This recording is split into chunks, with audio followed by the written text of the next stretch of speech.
দেখো বন্ধুরা, আজ আমি শপিং মলে শপিং করতে চলে এসেছি। তোমরা দেখতে থাকো। দেখো আমি জামা চয়েস করছি, কোনটা ছেড়ে কোনটা নেব বুঝতেই পারছি না। আমার পছন্দ করে ড্রেস কেনা হয়ে গেছে, আমার বর এখন টাকা পেমেন্ট করছে। এরপর দেখো চলে আসলাম রুম স্প্রে আর বডি স্প্রে কিনতে। তারপর দেখো আমি ঘরের জন্য একটা ননস্টিকের কড়াই কিনবো, তাই চলে আসলাম চয়েস করতে।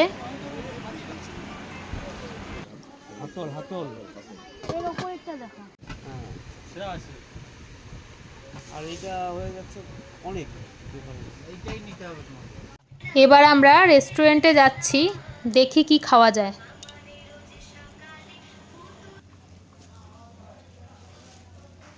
দেখো খাবার অর্ডার দিয়ে বসে আছি চুপচাপ, তাই একটুখানি ভিডিওর পোজ দিচ্ছিলাম। তোমাদের কেমন লাগলো একটু জানিও পোজটা। এবার বসে আছি খাবার আসার অপেক্ষায়, আর তো লোভ সামলাতে পারছি না। এবার দেখো খাবার চলে আসলো অলরেডি, এবার আমরা খাবো।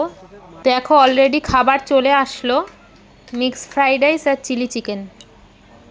দেখো আমার বর ভেবেছিল আমি ছবি তুলবো, কিন্তু আমি ফাঁকে একটু ভিডিও করে নিলাম, সেটা তো আমার বর জানেই না।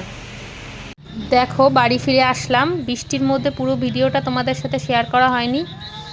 কি কি মার্কেটিং করে আনলাম সেটা তোমাদেরকে দেখাচ্ছি। দেখো কি কি মার্কেটিং করে এনেছি সেটাই তোমাদেরকে দেখাচ্ছি। দেখো আমি কুর্তি নিয়েছি, আমার ছেলে এই শার্টটা নিয়েছে, এই জিন্সের প্যান্টটা নিয়েছে। দেখো আমার দেওরের মেয়ের জন্য জামা কিনেছি। ভিডিওটা আর বেশি বড় করলাম না। তোমাদের যদি ভালো লেগে থাকে লাইক কমেন্ট সাবস্ক্রাইব করতে একদম ভুলো না।